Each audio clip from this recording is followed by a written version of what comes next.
Good afternoon, sports fans from all around the globe. I am your host, Jeff Dawson, East Coast Sports Investors, and this is your midday market report for Friday, March 4th, 2022, as we get closer to Conference Championship Week, March Madness.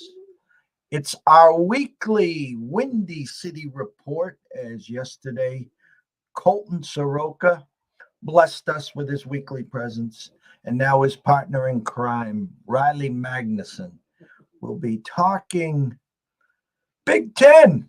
We'll be talking maybe a little MVC today as we got some games going on right now. The NBA, maybe just a couple seconds on the Cheesehead report and Mr. Rogers' neighborhood, but super stoked for the trip to the Windy City. So without further ado, let's bring him on board, the one, the only Mr. Riley Magnuson. Good afternoon, Riley. Jeff, how are you? I'm doing fantastic, my friend. I don't know if the feeling is in the air for you, but it is March, my friend. These conference tournament games that we've had so far have lived up, exceeded whatever hype, at least as far as the games that we've had so far. I mean, it looked like we were going to have a lot of middle of the pack versus bottom of the pack team in these mid-major conferences and these like 7-8 point spreads in almost every single one of these games. Last night, obviously a bigger slate, so maybe not as true, but these daytime games have been fantastic. One just went to overtime, NCA&T and Longwood going to overtime right now. That ended pretty crazy, but I'm doing great over here, Jeff. How are you doing over there? I'm doing okay. I can't say that we found our stride in college hoops. Our eyes have been great. Yesterday, I was trying to tell the world that they were begging for Michigan money, and Iowa just boxed wired them. And then I thought the same with Ohio State opening up at 6 against a team that we've basically, Michigan State and Izzo's armies, just never showed up this year. Not that they won't make a run. I'm not saying that, but Right. the F for the fraud word, Ohio State got that big win that they needed. Our duffel bag run short yesterday at pregame. There were 3 games in the last 10 days that the monies were just off the charts. Right. 250,000 on Texas Tech over Baylor. That goes box to wire. Yep. 2 hockey games, Dallas and Nashville, 175, 185,000. They win. Yesterday at 2:00 in the afternoon, someone went to the window and put 165,000 on Kansas, and I was listening to you guys yesterday. Yeah. So put it this way: as Yeah. of 2 o'clock, there was $210,000 on the game. 200,000 of it was on Kansas, Mhm. and I left my weekly Thursday night meeting with Kansas up 8. I was like, I like where we are. By the time I got home, it was tied at halftime, and you could just tell that they're never going to cover. Yeah, I was a little tentative on that one. I was ready for the revenge angle, and I would have been shocked if TCU pulled a second upset within the same week. I think that was earlier this week, if I'm not mistaken. That TCU team's scrappy though. They're a lot better than their record will say. Almost all of those bottom tier teams in the Big 12 are better than what their straight up record would say. And now it's looking like we've at least got a few teams sitting out. I think TCU is going to be one of those teams sitting out, but they're better than what they look and what their record says. So I was with you. I didn't put any action on it, but I was feeling the same way as far as Kansas laying the chalk in that one at home. They've been a little inconsistent as far as against the number though, the old Jayhawks. So tough to lay chalk with them sometimes. I don't know. You prefaced the show about how good these games have been right off the rip, and Yeah. Colton was live yesterday, Yeah. and with about a minute to go, they were down 9. And then, wouldn't you know, as we're wrapping up the show, the old backdoor little Joe lands on 3, and the hook wins. Yeah, that one was nuts. I was watching along with you guys yesterday. It looks like Longwood's up a few points. I put a couple bucks, nothing crazy, on a few minutes ago on Longwood to get it out, taking care of business here in overtime. Our Redbirds, my Colton and I's alumni, is in action right now. Not looking great right now, but they're at least in action. Quarterfinals for what you mentioned already, the MVC against UNI, UNI up 10 at half. So Not sure what to expect there. Hopefully we get a comeback, but I think he was talking a similar tune. I don't think we have the highest hopes as far as that comeback, and even if they do beyond that either. All right. Well, I mean, you're here every week. I just want to get a quick temperature on Mr. Rogers' neighborhood. Comes out and basically says, in a nutshell, we're going to get this thing. We're going to tell you where our camp's going. Yeah. Your coach, I saw the interview and I kind of chuckled, like, "Oh, we're not going to put any pressure on him. We know what a tough decision it is." Thoughts? I mean, gut tells me he's going to stick and stay. I just really do. I don't know what you do then twofold with Jordan Love, number one, and number two, obviously your wide receiver that desperately wants money. So, review thoughts moving forward till next week we talk. Yeah.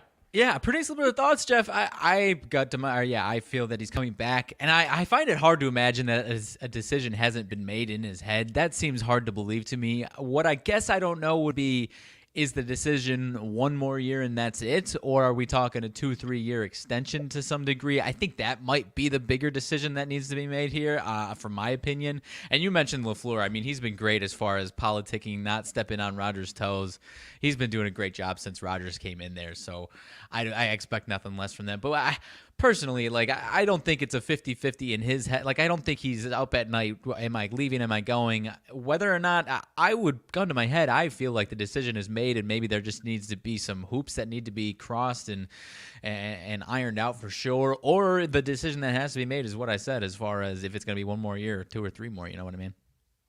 I just think he's wired differently. He's out there, and I think where you are with the cap and what, obviously he's not going to come back without holding them hostage and say, hey, by the way, I'm coming back. Okay. Yeah. Devontae Adams is staying here because so I don't know if the franchise tag would bode well. I don't think it will with Devontae. I think he would want some kind of extension. I know the NFL salary cap, there is a pencil with an eraser. They work miracles on how to, deflect that money, rip up contracts, signing bonuses, extend it out, yada, yada, yada. But if Rodgers was to come back, I've said this all along, and I'll say it again. I think like Brady versus Garoppolo, hey, I'm here. I'm going to stay here 2 to 3 more years. The Love project's over. So get him out of Dodge and just draft someone to bring in a Brian Hoyer type. Right, unless you really are thinking with the cap situation, unless it's a 1 year and after this year we might be screwed, we're not going to be the same team. Unless it's like that, which I don't think it is. I think you're a spot on there. And the rumor that was coming out, I don't know if it was end of last week or earlier this week, that he's asking for $50 million. I'm not saying it's 100% false. I have no idea. Speculation. I mean, Cole and I talked about it today with the totally unrelated stuff. Any type of news that comes out in March of NFL or early April before the draft, I always take with a grain of salt, because it's the slowest part of the news year, if you will, and these media people are always trying to drum up something, and Aaron Rodgers himself obviously, gets the wheels spinning the most as far as whether it's clickbait you want to talk about. So again, I'm not saying it's 100% false. Maybe he is. I'm absolutely taking that with a grain of salt, because now we've gone on 2 different day of media spins rabbit hole to where now Charles Barkley is talking about him like he knows exactly what's going on in his head. And again, I'm not saying it's wrong, but you can't say with that type of certainty that you know exactly what's going on. It's slow news day. They like to turn the wheel over here. I personally, I don't know if he's going to take a massive bargain by any means, but if he wanted the bag, the money bag, he would have gotten it last year. He could have asked for it last year and gotten it. So I find that hard to believe that he's asking for $50 million.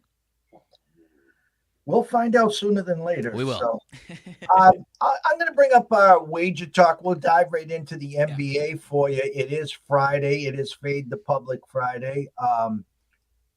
Your Bulls, they let your Bulls play this week. So last Friday you were spared. No Bulls action. And this week they got a tough matchup. And actually the line's going the other way. Right now we got 1, 2, 3, 4, 5, 6, 7, 8, 9 games in the NBA. I'm going to tell you, the eyes yesterday, a lot of flips. Yes. And I try to explain this to everyone. So anyone new to me, please take note on this, okay? When a team opens up, I'm going to use, for instance, the Nets. Mm-hmm. Okay, they opened up +3. Mm-hmm. Word gets out that KD is playing, okay? And then if you were following social media, okay, this Heat team was absolutely question mark, question mark, question mark, question mark. So when you see a line go from +3 to -3, -4, -5, you're buying the sizzle. I'm not saying the steak wins every time here, Right. but I like to use the banana in the tailpipe. Okay. Mm-hmm. And listen, KD did his job. He scored Oh, 31. yeah. Yeah. And the guy's as smooth as melted butter, whatever you want to say. Oh, The team is not right, a la the Lakers. Okay. Um, just be careful there because, especially in the NBA, when you run to the window on injuries, late scratches, and the line flips 2 or 3 points, that number's already been equated. It's already, as we like to say, baked in. So a Kevin Durant who averages 30 points a game, if they go from +3, technically in the mind, they should have went to -6 or 7 right away. I mean, right. KD's going to put in his 30, 35 or whatever he does. So just be careful Yeah. there. That's all. And you mentioned the entire day. I mean, with the first thing in the morning, I look at a few, and there's a bunch of good teams that are home dogs, and then within an hour, they're all half of them, if not all of them, are favorites. It's like, okay, some crazy stuff is going on, and a bunch of them ended up taking care of business. I know the Celtics were that situation. I do believe they obviously took care of business against the Grizzlies. The Hawks were, I think, a similar situation against my Bulls, if I'm not mistaken. Dallas was.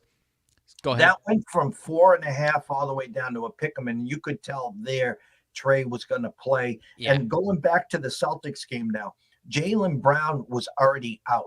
Right. Okay. So that opening line was already equated. Brown was out. You were just waiting for the finale. He's out for a while. Right. So they go from +3 because the Ja Morant, who is just, I think right now, listen, Embiid, okay, Embiid, the best player in the league right now. If he is, Ja's right behind him.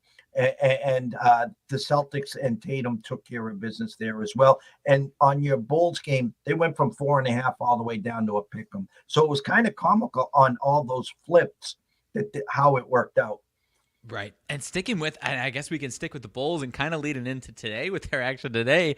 I've been staying away from their spreads for the most part the last few weeks, Jeff. I mean, there was a time when a few weeks ago where I was coming on and saying, especially on Fridays, there was some spots that you could fade them, and I was fairly profitable on it. But now it's just a spot where they're pretty sporadic against these middle tier to lower pack teams. They do not play well against these big boy teams, the top tier in the East for sure. But the line movement on all these games and the money splits on these games for the Bulls have just been so sporadic and so. Sometimes it goes to what you expect as far as line movement in their favor, and they take care of business. But a lot of times there's been a lot of reverse line movement that doesn't make sense, where if it gets against a bad team, they'll end up taking care of business. And then sometimes against these, most of the time against these good teams, like potentially tonight, they've been getting their ass kicked. So I don't know what quite to expect tonight from the Bulls. I'll stick right there for a second. This is the first meeting with the Bucks since I don't know exactly what the date was, but I don't know if anyone outside of Bulls Nation remembers this or realizes it, but the last Bulls game, January 21st, so it's been almost a month and a half. That was the game where Grayson Allen knocked out Alex Caruso from that game until still today with that hard, flagrant foul. And we've already heard Tristan Thompson, who's only been on the team for a week or two, talking about that situation as if he's been there for a couple of months. So what I'm saying is things might get scrappy and gritty, and the Bulls might try to play a different style. I don't know. They might play a little bit different, different type of fire on defense. They had some criticisms. I know Zach LaVine was a little critical of his guys last night against the Hawks. And so I'm not saying to take the Bulls for sure because they have not been matching up well against these good teams. But I think they're at least going to have a different type of effort here at home on defense. Now, is that going to be successful against Giannis and company? I don't know. They're obviously on a back-to-back, but this one might be a 1-2. Unless you feel confident about something, I'm still going to stay away from and watch from an entertainment standpoint, but things might get a little chippy tonight here in Chicago. Well, and I'm going to piggyback off of you. Just looking at the splits here. 63% of the bets are on the under, yet 70% of the money's on the over. An under that opened at 238, now 240 and a hook across the Vegas Strip. Interesting. Yeah, that seems. I mean, for that seems like a high one. Could you say that split again for me? I'm showing on wagertalk.com 63% of the bets are on the under, yet 70% of the money is on the over. So how I read this is basically some sharper, heavier money is coming in on the over to move that from 238 to 240 and a hook. Yeah, and that would kind of go contrary to what I said. Like I said, I don't know that if we should be expecting that type of chippiness to where it's a low-scoring game. I don't know that we should be expecting that at all because this Bulls defense hasn't been good, flat out. I've come on the show and talked ad nauseum about how bad this, or lack of efficiency, I should say, this Bulls defense has played with. So I can absolutely see this one flying over that total. And that's where, buying off of what you just said, that's absolutely where I would go. Because these games have been flying over. And this Milwaukee team, I mean, they're starting to heat up. They had a nice win a couple nights ago, comeback win over the Heat. So maybe they come in with momentum. Maybe none of what I said matters at all. Like I said, I don't know if anyone outside of Bulls Nation cares about what I said about this game at all. But I do, because I was shocked to see it. Tristan Thompson talking about, we got to have our guys back. We're gonna be showing up ready to go to get some. I don't know if he said revenge exactly necessarily, but. He said it made it sound like it was going to be a chippy game, but I would definitely, the way it's looking, it would not shock me at all if this is a 130 to 120 type game here tonight. Quick temperature on Bulls Nation and any updates on Caruso? As far as tangible updates, it doesn't sound like there's any tangible updates. It sounds like all three of the guys. My issue right now is people keep asking, should we be concerned about the Bulls because they keep showing up against these good teams and laying a damn egg? And my opinion is, if we were going into the playoffs with this exact roster, then yeah, I would say the panic button should have been pushed about a month ago. But that's not the team that we're going to be seeing here in a month and a half, at least the way it looks. We're going to have at least one, two, if not all three of these guys that are essentially the three most important pieces of our defense: Caruso, Lonzo Ball, and Patrick Williams. So if we get any of those guys, if not all of them, like I said, I'm not saying we're the favorites. I'm not saying we're going to run through these by any means. That's not what I'm saying. It's going to be a lot better team, and we're going to be a much tougher out to where we won't be getting gashed by these starting guards that are averaging 20 points and putting up 30, 40. I mean, Ja Morant, his stretch that he had, we were a casualty in that line and giving up, I think, 40-something to him. So we'll be a lot better in those situations. I mean, Zach LaVine was questioned. I already asked, or I already said it. He was questioned about the defense last night, and he said something kind of like, those guys, Caruso and Ball, they don't, that's not how. That doesn't lend into us putting our hands up and screen on shots and working over screens. And where there's truth to that, that's for sure. But I mean, those guys are really good at defending on-ball point guards and guards and whatnot. And Patrick Williams, who not a lot of people outside of Chicago are aware of, he was guarding some of the best wing players. I mean, the superstars in the league. Not saying he was shutting them down Kawhi Leonard style by any means, but he was at least neutralizing them in a lot of games. And that's going to be huge in the playoffs if we can get him back. Not certain by any means, but if we can get him back, that's going to be huge against teams like the Bucks with Giannis or KD and Ben Simmons in Brooklyn, and some of these like Jimmy Butler in Miami. That's going to be huge for us. And not to mention, if we run into any of these teams that have really high-powered guards, getting Caruso and Lonzo back is massive because we're putting putting Zach LaVine and Kobe White and Ayo Dosunmu, who's Ayo has stepped up in a lot of senses, but we're putting those guys in too many situations to where they're just overmatched on the defensive end by some of these star guards in the league, man. And like I said, if you're judging us by this, then yeah, we should be pushing the panic button. But in my opinion, we're going to be a different team in a month and a half or so. All right.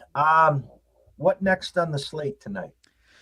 Well, the one interesting one outside of that one, the other biggest one on the slate, I actually made a play on one of the spots here. The Cavs and Sixers. Up until I haven't checked in the last hour or so, but it looked like there was a lot of one-sided money on a couple different angles there for the Cavs and Sixers. I went to the under. Not sure what you're seeing now, but I saw a lot of monetary liability on the over in this one. And on both sides, there's a lot of monetary liability on the Sixers, obviously, in every single game since James Harden has debuted. I would lean to the Cavs and the under. I absolutely took the under. And the reason I took the under as opposed to just Cavs, I think this Cavs defense is very good, but it also matches up well to this Sixers team. But the reason I took the under as opposed to just the Cavs, that Cavs offense can leave a lot to be desired when you're trying to back them in a lot of spots, and the Sixers defense is good also. So I personally believe this one's going to stay well under. I caught it at 217.5. It looks like it's down to 216.5, 216 in a lot of spots, 215.5 in one spot. So I really like that under here. Cavs defense, top 4 defensive efficiency, but with the big guys that they have, Mobley and Jared Allen, that they can throw both of them at the same time or one or both interchangeably towards Embiid, and then they obviously have some perimeter guys that can hold down the rest of the loot with Harden and everyone else. I think the under's got a good chance to stay pretty well under there. Yeah, kind of conflicting information here. Wager Talk has 64% of the tickets on the under, 92% of the money coming in on the under. Open at 219 and a hook, 216.5 across the Vegas Strip, 216 right now at DraftKings. And if I move my eyes over to the other screen on Dawn Best, where they're showing 66% of the money's on the over. So I get a little conflicting information there. So you're seeing exactly what I see on Dawn Best there. So I do like the under there. I find it kind of comical. The Harden and Embiid looks like they've been playing together forever right now. Yeah. And you know, the fact that, you know, players, Maxey just stepping right in and they just look so smooth right now. And the fact of the matter is, I was talking about what looked like a sucker line. I think it was earlier this week against the Knicks, who we know are pathetic right now. Yeah. And it was 10.5. And the Knicks were covering most of that till that fourth quarter. And then I think the Philly goes and wins by about 15. Here again, a Cavs team that's struggling right now. Yeah. The number only opened up at 7. Right. And like I said, I would lean to the Cavs because I don't know where you're seeing on Wager Talk, but that one was even more of a public side, the Sixers, and that was more of a one that really interests me as far as fading the public. And I've backed the Cavs this week. I backed them against the Hornets, -3.5, -4. Laid an egg on offense. Didn't play well on defense either.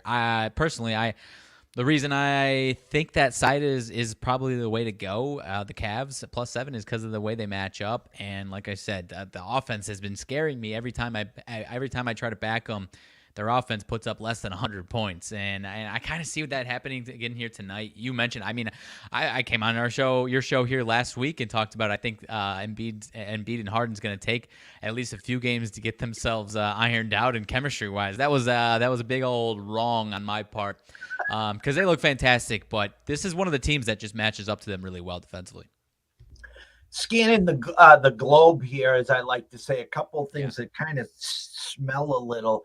A Detroit Piston team that actually is winning a few games. Yeah. And the Pacers opened up 3.5-point favorites, receiving 60% of the bets, 59% of the money. But as we speak, has dropped at Circa and South Point to a flat 3. That one smells to me.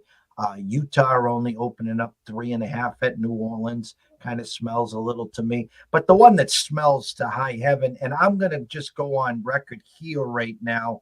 We know Chris Paul is out for Phoenix. It's 6.5. I'm going to say Booker doesn't play today. Sorry, go ahead. No. So that number smells to holy heaven.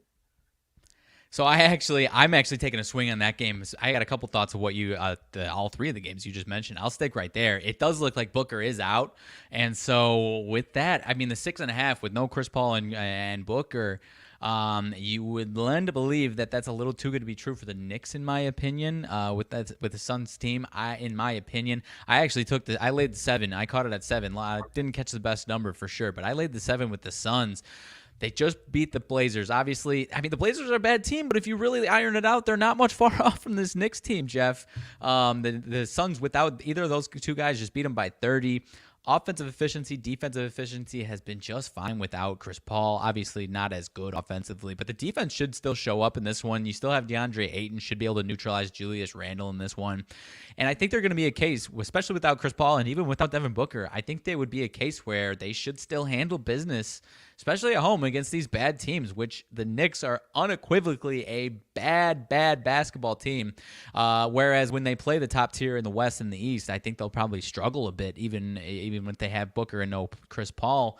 But I do believe that they have the recipe to here tonight. They've got seven straight up wins and 7 straight covers against the Knicks. The last 7 meetings between the two, 16-4-1. The last 21 times against the number versus this Knicks team, and the Knicks are traveling across the entire country. If you don't like the Suns, I can understand that, but this Knicks team is a dead duck right now, and I would not back them with anything right now. 100% agree. 100% agree. And as you said, you actually just have to go back to the last game where Booker did play, but it was a 30-point, easy victory. This Knicks team is showing no resiliency at all there.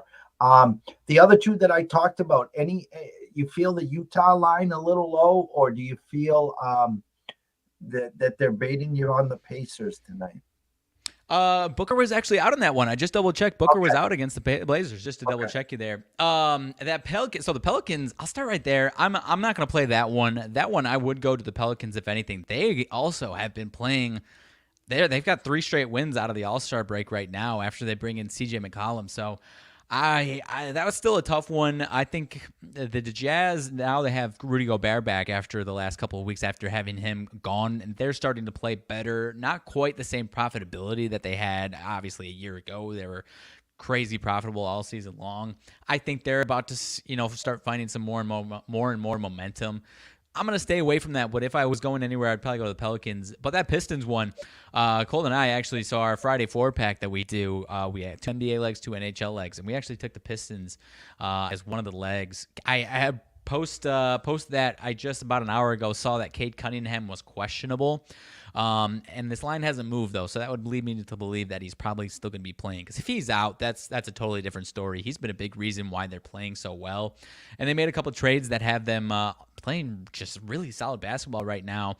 At least 5 straight covers. All I see in front of me is the last 5 games, but at least 5 straight covers. They're one of these teams. Every year we have at least 1 or 2 teams where they tank through the first half of the season, as the Pistons have, and they kind of supplant themselves in that bottom 4 or 5. And no matter what they do, there's really not getting out of that basement, right? But they still at least have a clear goal of trying to get some experience for these young guys, Cade Cunningham being the most important one of that, to where they actually want to – it seems like they actually want to give these guys meaningful minutes and play meaningful – obviously not meaningful, but you know what I mean, as far as some meaningful competition type NBA games to get them more well-equipped for the future of their careers. And that's kind of what I see with this Pistons team. And on the flip side, this Pacers team is just a crazy inconsistent. Lose to the Magic, beat the Magic 2 days, or, two games in 3 days against the Magic in Orlando. They're just crazy inconsistent right now. I'm happy to take the money on the home dog here, that are just a scrappy young bunch right now.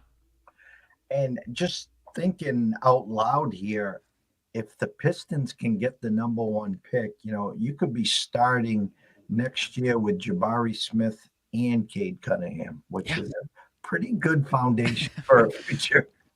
Right. And like I said, even if they win a handful of games here and give them some good minutes, it's not like they're going to, maybe it'll hurt their lottery percentages for sure, but it's not like they're going to play themselves into the play-in tournament and accidentally will their way into the playoffs and get them out of the lottery. Like, they're nowhere near that, right? They're going to be in the basement no matter what. Hats off. The North Carolina AT&T and Longwood go to overtime, and we do all know this, where overtime is where dogs go to die, and they didn't just die. 79-65 final. Goodness. I don't think they even showed up for the last 5 minutes. We don't need to go down a whole rabbit hole. That can't be more than a couple points scored for NCAA&T, right? 16-2 in overtime. My goodness. That's a beatdown. Longwood's no scrubs, man. We've been following them. Obviously, Colton's the mid-major guy, but we've been following that Longwood team for a while. That would be my pick to win that conference, the Big South there. So, the last thing from the NBA, though, the other one I mentioned, we've got our Friday 4-pack, 2 NBA legs. The Washington Wizards was our other NBA leg. Last I checked, the Hawks also having maybe not crazy amount of monetary liability, but at least the public side and the majority of money on that side. They're coming off of a back-to-back, taking down my Bulls last night in a pretty close match for the entire game. And as I mentioned, that the Bulls just ain't playing great right now, and this Atlanta team is really, really inconsistent. So with that one being as low as it is off of back-to-back and the monetary liability that at least I've seen, I don't know if you're seeing something different. We sided with the old Washington Wizards +4. I can't remember if we caught it at +4.5. I'm not staring at it right now, but I think we caught it at +4.5. And if my memory serves me correct, didn't Atlanta this week play the Celtics, or am I missing a week here? So is this like a third game in 4 days or something like that? I do believe yes. They played the Celtics on the first, lost the Bulls last night, and now the Hawks or the Wizards today. So yeah, good call on that one as well. And I'm showing 79% of the tickets, 96% of the money on Atlanta. Opened at 3, now 4. 4.5 -105 at DraftKings. Yeah, we caught it at +4. But yeah, 4.5 if you catch the hook. I think that's a good side right there. All right, we're going to go to college, and I just wanted to bring up for a second, because we were goofing around on Twitter with Mr. Lucky himself and Colton on the MVC. Right now, Northern Iowa up 12 with 11 minutes to go against your Redbirds. The next game on tap is Bradley Loyola Chicago, opened at 6, now 5.5. Then I look at the bottom of the bracket, the next 2 games. Missouri State, who I talked about, the second favorite here, opened at 10, now 10.5. But here's the one that I had to ask you a question on. The Drake. The Drake is not the same Drake team of last year. And I'm not, no disrespect. Okay, but they had a fabulous run last year on covering versus a Southern Illinois team. Now, what's good about, or bad, I don't know how you want to break this down, in the conference tournaments is a lot of times this is the third time for a meeting, if it's a split, it's the rubber match. But if you've already beat this team twice or lost to them twice, we know it's hard to beat a team 3 times in 1 year, number one. Number 2, Southern Illinois played. Drake didn't. The winners that move on, some of these teams will have now played 3 days in a row. So for me, that Drake opening up -3, -105, meaning the next move's going to be 2.5. It's just enticing the Drake and the public here. Any thoughts there, or am I maybe looking into this a little too much? I don't think so. I mean, you mentioned it as far as the 2 games they've won. Not only did it was 2 Drake wins, it was a 1-point win and a 2-point win. So it's crazy close games. I don't know that I wouldn't be surprised if that's another scenario here where Drake wins, but maybe it's a 1-2-point game again. As far as Southern, that was one of the teams that I just did not have a good or didn't follow closely. I personally kind of saw the top few teams here in this conference a little more than I saw SIU, but that just seems a little too good to be true. Like you said, for Drake, I would go to that SIU side there. And in addition to that, some of these dogs have some value at this tournament. I saw somebody else tweeting about it last night, and it was for sure true.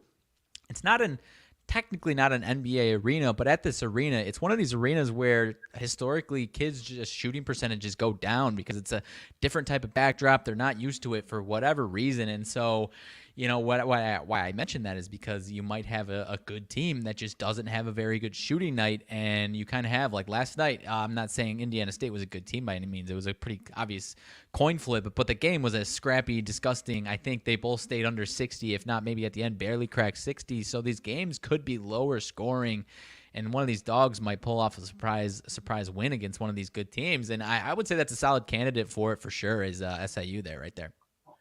All right. Friday's board. Do you eye anything? Do you see anything that you like, or you're more getting ready for Saturday and Sunday, Big Ten country and some of the bigger conferences? Yeah, I personally have got nothing. I'll lay down. Colt has Kent State -3, and the Citadel, he had +4.5 up to 5.5. Those were his picks. Typically, these college basketball Fridays aren't quite my cup of tea. So, yeah, usually we have at least one Big Ten game or something for me to talk about, but not the case here tonight. A couple bigger games. As far as the Moorhead and Belmont game, I don't have a strong thought on that. That one's at least a semifinal game. That one should be a good one. Moorhead plus the 4.5 could be a look if I was going anywhere, but I didn't dove too deep into that. But yeah, like you said, I was looking more into the weekend so far. Couple weeks ago, we talked. I put the map out there. It wasn't exactly how I thought it would go, especially after on Friday I talked about grabbing Wisconsin plus the 300 to win the conference, the regular season conference, and then they go and get beat outright at home to Rutgers. But Purdue got that loss that was needed to bring in Tuesday's game, which was kind of funny because Vegas opened up Purdue minus 2.5. I thought that was a statement. I already had the plus 300 on whiskey to win the regular season conference. Without going through the whole game, the fact that Purdue was 11 for 20 from free throws, the fact that in the final minute, Wisconsin hits 2 3-pointers off the backboard. And so they get the first one. Purdue comes down and matches them with a 3. We're tied. But then the second 3-pointer with 1 second left from the side, off the glass somehow, and it goes in. So Whiskey wins that one and now faces, I think, Nebraska tomorrow. Let me double check. Not tomorrow. There's a big, only one game tomorrow. Big Sunday slate, but it's Nebraska and Wisconsin on Sunday. Yeah. Okay. So can you refresh my memory? A Whiskey win and they win the conference? Oh, yeah. Yep. Outright 100%. If they lose and Purdue wins, then I think Illinois, let me double check these standings here. Illinois. Oh, no, actually, Illinois is the only one that has a chance. Purdue is now 2 games back. That's right. So if Illinois wins, then they have a share, and I believe Illinois got the tiebreaker. So if Illinois beats Iowa, which obviously Iowa is scorching hot, hottest team in the conference, arguably, and Wisconsin loses to the worst team in the conference, which I would at home, that would be shocking for sure. But Illinois, I do believe would have the share, but I think Illinois would get the number 1 seed in the tournament. So a win, actually, I'm going to cheat here for 1 second. Let me just see here. Whiskey, WISC.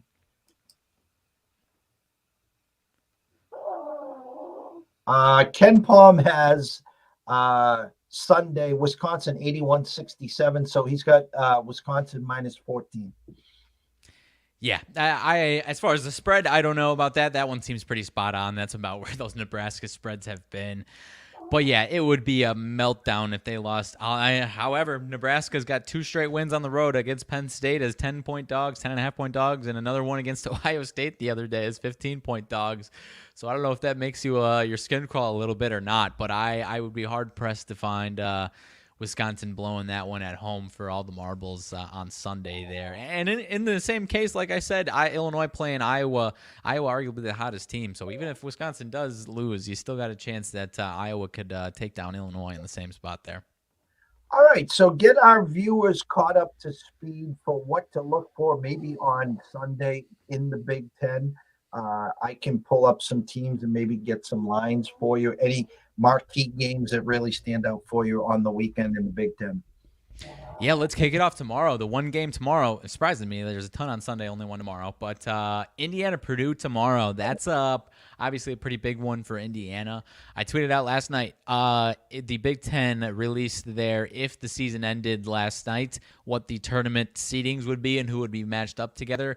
Obviously, this weekend's got a lot to shake out, but the one that is not certain by any means, but really, really likely is Indiana and Michigan playing in technically the second round of the tournament, but that would be the 2 teams' first game. Obviously, you had the bad teams playing technically first round, right? But Indiana and Michigan looks like they're going to be matched up next week, which both teams are firmly supplanted on the bubble right now. And so, again, I don't know that Indiana winning tomorrow stamps their ticket. I don't think it does. Obviously, it would be a massive, massive boost, but they'll be in trouble if they lose that game. If they lose that and then lose to Michigan, I think they're toast easy and going to the NIT. So I don't know what you're seeing on the spread there, but that's a revenge spot for Purdue. Indiana took them down at home. I remember we talked about that game. Indiana matches up well with Purdue, It was a 3-point win, one of the better games in the conference of this season, and one of the better atmospheres in the country all season there in Indiana that night. So I think the script is going to be flipped. I don't know what that spread will be if you have your eyes on KenPom there, but I think Purdue should be able to win that one outright. KenPom has 77-67 with Yeah. Indiana a 19% chance to win. Yeah, that. Honestly, that was a few more than I would have expected on the spread. But the way Indiana's playing, I see it for sure. I mean, the only two wins they've got recently are Minnesota and Maryland. So I think they're on their way out, Jeff. Unless Juwan Howard comes back and is the curse for Michigan next week, and Indiana and Michigan do play each other, I think Indiana's headed for the NIT, my friend. All right, and Sunday. Yeah, Sunday we've got a big slate here. Let me get refreshed here. Penn State, Rutgers. Rutgers, I mean, I don't know what your thoughts are as far as Rutgers' chances. They obviously get that win against Indiana. It was sent Indiana in the spot that I just mentioned. But Rutgers, that's more of a Rutgers knee. That's a bad loss on Rutgers' resume that could really, really hurt them.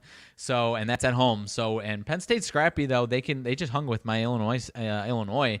Only lost by 5 at Illinois last night. Penn State can hang. That's a tougher matchup than you would think for Rutgers. Penn State already won back in January, so I'm interested to see what the spread will be on that one. Rutgers needs that one though. If they lose that one, that could put them in a tough spot going into the Big Ten tournament as far as being in the danger zone. If they get that one, again, it's not their ticket stamped, but they at least have a little more room to work with, I'd say. And this one will be a public darling, there's no doubt. KenPom has 63-58, so only a 5-point spread for Rutgers. That smells Penn State all day long to me. And I'm just looking back here. Home. Okay, so they did lose at home to Wisconsin last weekend, where they were the public darling. And their last loss before then was January 25th at home against Maryland. So you're right. That line reeks high heaven to me. A Penn State team that I always say when they're home, they're short dogs. It kind of reminds me of Rutgers. Yeah. And so KenPom, buyer beware here if you're going to back Rutgers. And I can't remember if it was on this show or maybe it was our show with Colt. I said, if you played this season 100 times, I think there's at least one or two situations where Penn State's season shakes out to where they're this Rutgers team that everyone's public darling, right? And they're this scrappy underdog team that's taking care of business. So like I said, and that line, if it's 5 or higher, I don't know. I think Penn State could keep this one within 5 or 6 points for sure, man. I agree. Sorry, I didn't I didn't know if we were moving on. Next one up, I got distracted there. Michigan, Ohio State, another big one. Like I said, obviously, if Michigan can get that one, that'll propel them a little bit higher. Ohio State's been that team that it's tough to get a read on them. They dropped to Maryland and Nebraska and then kick Michigan State's ass last night. Usually pretty historically over the last few years, they've taken care of business against Michigan. So I actually would expect them to win that one, Ohio State at home. They're firmly supplanted in the tournament, so maybe Michigan has a little more of the desperation factor, and they're going to have to do some work come next week. Again, if it's that Michigan-Indiana situation that I talked about, then they're going to have to win that one too, because if Michigan loses this one and then loses to Indiana, they could be the team that's headed to the NIT. So if you're buying the desperation factor, maybe Michigan's got some gumption there, but I think Ohio State at home should take care of business. Michigan lost at home to them 68-57 on February 12th. KenPom has Ohio State 75-71.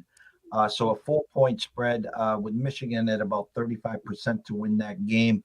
I think anyone that had Michigan against Iowa will be flocking to Ohio State after their last game. So again, for me, it would be buyer beware on the Ohio State side. I think, you do have the revenge factor. Last game without Howard, a team that's 16-13. So this win would get them to 17-13. And then, like you said, if they can get that win against Indiana, winning in, that gets them to 18-13. You can always throw the fact that we didn't have our coach for the last 5 games of the regular season, yada, yada, yada. So it'll be interesting there as well. I know but I enjoy these bubble teams and these matchups with bubble teams as much as I enjoyed the Wisconsin Purdue for the conference. Essentially, you know what I mean? That Rutgers Indiana game, some of these games that we'll see this weekend. So moving on, we already talked a little bit of Nebraska, Wisconsin, Maryland, Michigan State. I guess Michigan State. I don't think they're really in any danger zone to fall out of the tournament. I would say. I guess maybe if they lost this and then had another bad loss in the tournament, maybe that would change my tune a little bit.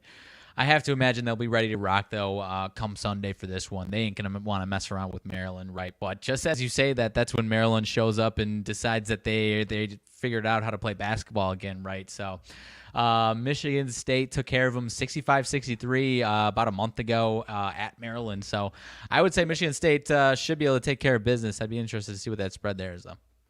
Well, I can go back to that game because I have a good memory of that game, if I remember correctly. So let me just see the date on that to double check.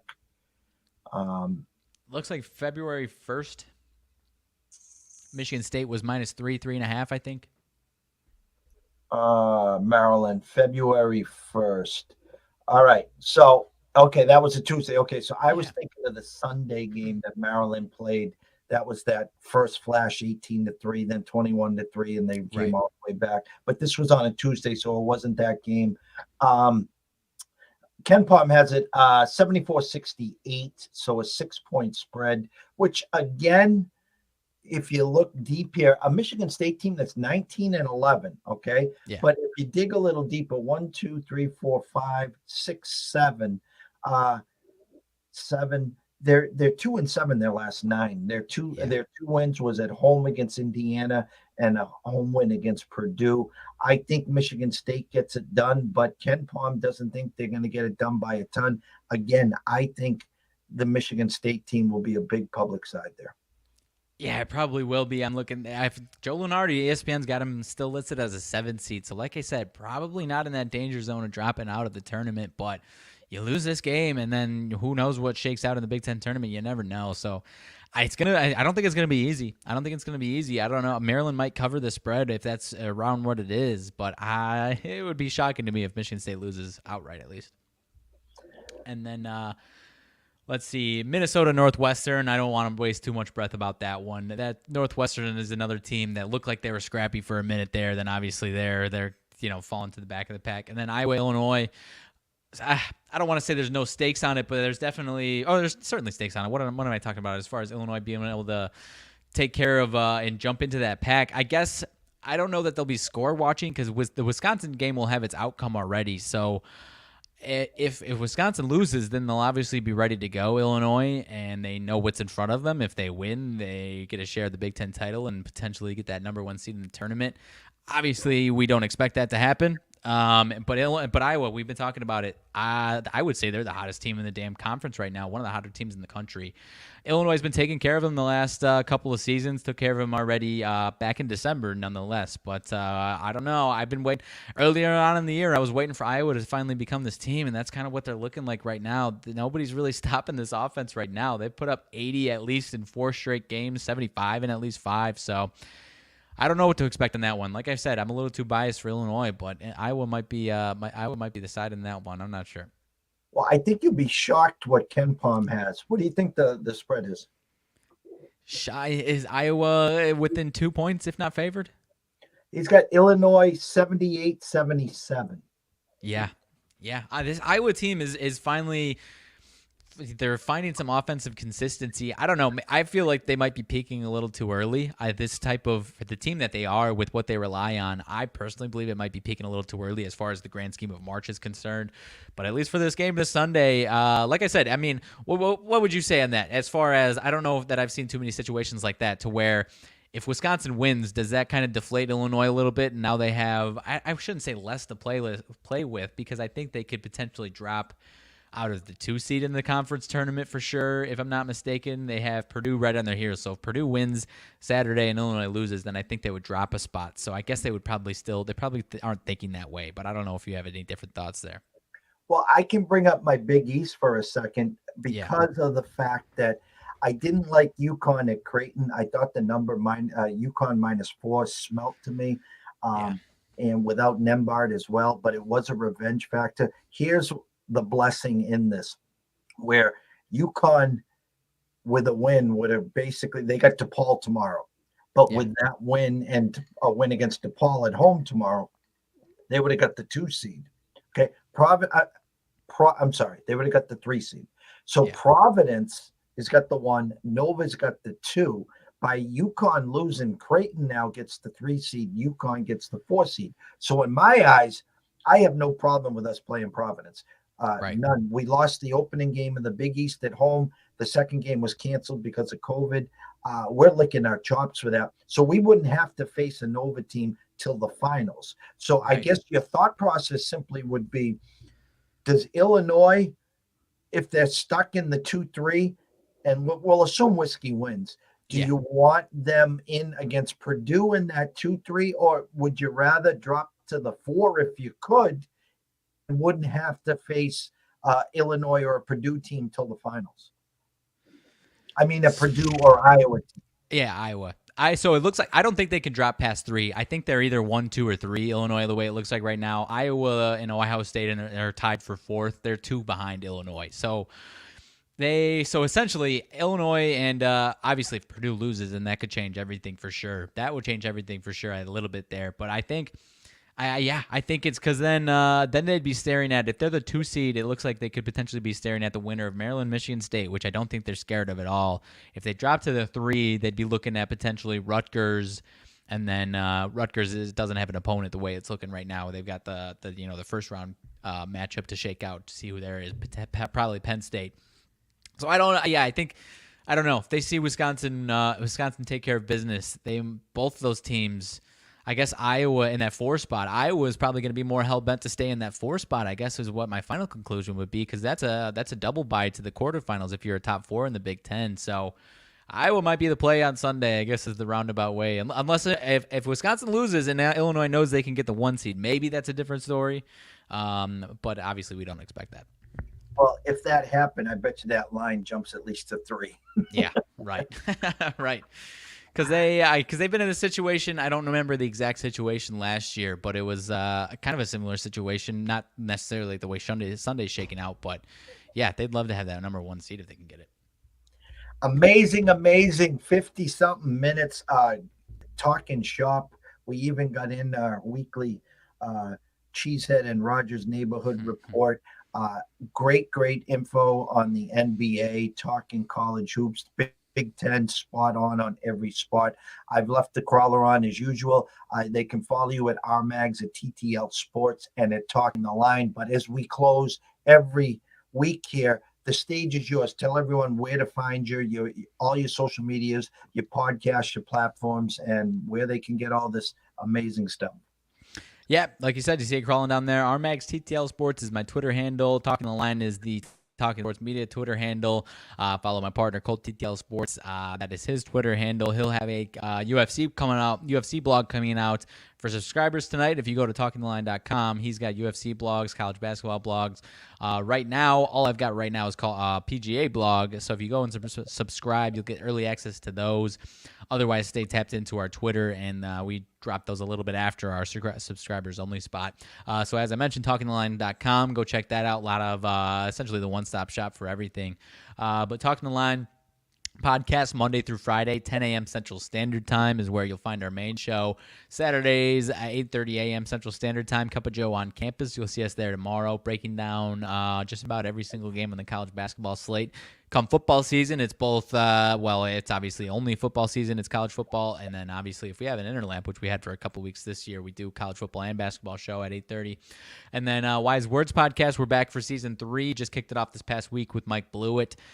We have those every Wednesday at noon. We've had this man over here, Jeff Dawson, on season 2 a couple times. We'll obviously have him on in the future again. Get a lot of the best names in the industry on, picking their brains, getting some of their experiences. So that's Wednesdays at noon. That's a pre-recorded show. And then for everything you can check out, either for our content YouTube, we have our Talking the Line Sports Media YouTube. You go to our link trees on our social media, you get there. And also our podcast directors, you can get through there as well. And then last thing, we've got our March Madness Challenge kicking off. $20 buy-in, 50-50 pot, 50% in full goes to the winner of whoever finishes in first place. And then the other 50% we donate to a charity. This year we picked My Block, My City, My Hood. I hope I said that right. I was not ready to say that. I hope I said that right. I hope. Let me just double check that I have that right. I'll feel terrible if I don't get that right.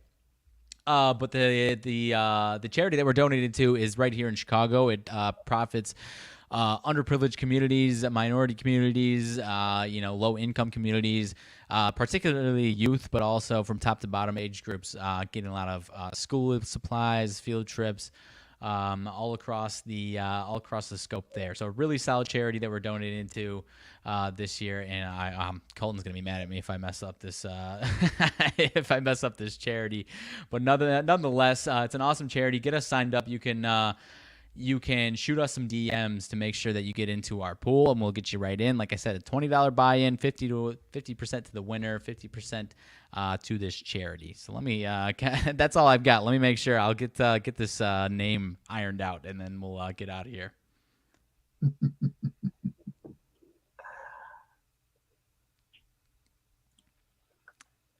It's for myblock.org. It's my block, my hood, my city. So I might have messed that up. It's my block, my hood, my city. MBMHMC on Twitter.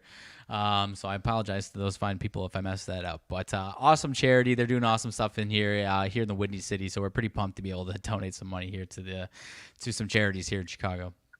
Well, I'll make sure, obviously, that we get in there. I think I said it wrong the first time.